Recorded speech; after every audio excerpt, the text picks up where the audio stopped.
Hey guys, so this week we're going to talk about auditions, and I know I've made about a million videos about them. So this one is going to be a little different, and it's going to be about my personal audition experience. Someone asked me last night to talk about this, and it's a lot easier to talk about than to write about, so that's what this week's video is. Keep in mind, I auditioned in North America, specifically the US and Canada, so if you're in Europe or Asia or anywhere that's not North America, basically, your experience might be different, and your experience within North America might even be different than mine. But this way you guys have some kind of point of reference for what you're doing, and yeah. So keep in mind that my undergrad auditions were 5 years ago, so I'm not going to be able to remember everything, but we're going to start there. So I did pre-screenings, didn't get through any of them, and got 5 live auditions just through application. All of them were different. My first one was just me and the flute prof in her studio.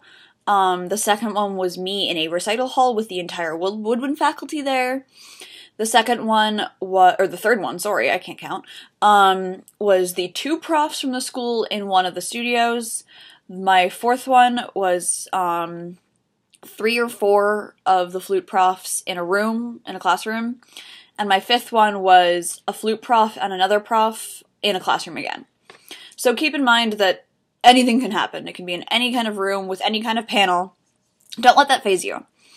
All of them kind of did the same thing. They asked me what I wanted to play first, which, if you have a piece that you want to play first, make sure you say it, and make sure you have an idea, even if you don't really care. Like, you don't want to be like, well, you pick. You want to actually say what you want to do.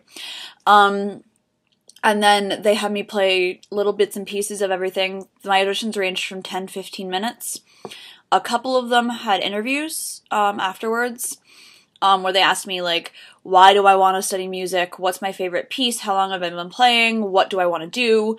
And you don't have to have definitive answers. You don't have to have the answers that you continue giving the rest of your life. You just have to have some kind of answer that makes some sense. And then a lot of schools for undergrad will have a theory test. And that's not really a requirement to get in. You have to have basic rudiments, like, so you can have to be able to read music and match pitch and things like that. But you don't need theory. But sometimes you can place out of theory because of that. So I think 3 of my 5 schools had theory tests. And then, yeah. So in the States, you're legally required to be notified of your acceptance or rejection by April 1st. Though a lot of schools, especially smaller ones, will send you acceptances earlier, so that way it's like the bird in the hand thing.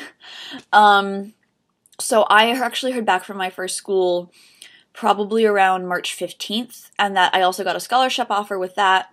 I heard back from a few other schools over the course of the next couple of weeks, but I got the bulk of them and the bulk of the money offers on April 1st. Canada doesn't have those rules, so I didn't hear back from them until almost May 1st, which is the commit deadline for all American schools.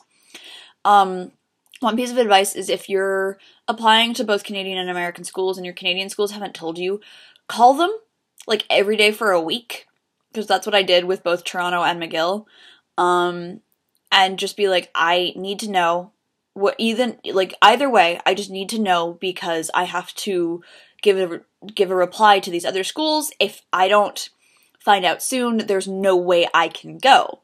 And a lot of those schools will then appreciate that, because some of them will want you. And in fact, Toronto is where I ended up, and I had to force them to tell me. So just keep in mind that if you aren't hearing back, be persistent. So yeah, there's undergrad. And my grad, a lot of you guys were following me around that time, so you saw me go through pre-screenings and everything like that. This time I made it past 4 of them. Oh no, sorry, 3. McGill wasn't a pre-screened audition. And so that was exciting. I did For auditions, again, each one was a different setup. Illinois, I went and just played in Jonathan Keeble's studio. McGill was again a panel of 3 people with the flute players in a classroom. Eastman was in Benita Boyd's studio, and then Indiana was having both Professor Kate and TR in what I now know is Professor Kate's studio. But again, same deal. You never know what you're going to have. Generally, it'll just be your instrument faculty, but some places have a panel of woodwind faculty or even other things. All my auditions were 15 to 20 minutes. They asked a lot more, but the interesting thing was each one had a different tactic. In Illinois, I played, he asked me questions in between me playing. I played through everything, and then I left. There was no interview kind of thing. In McGill, they just had me play and then leave. I guess it's also because a lot of the profs knew me, so then they didn't really need to ask me some of the questions that they might an unknown. And then in Eastman, they had me play through a bunch of stuff and then asked me if I had questions, but didn't ask me really much anything. And then in Indiana, I played through like 2 pieces, like sections, and then TR coached me for the rest of the audition. So he changed my setup, he had me tune, he had me do a lot of things. They asked me a few questions, and then I also had a few questions for them.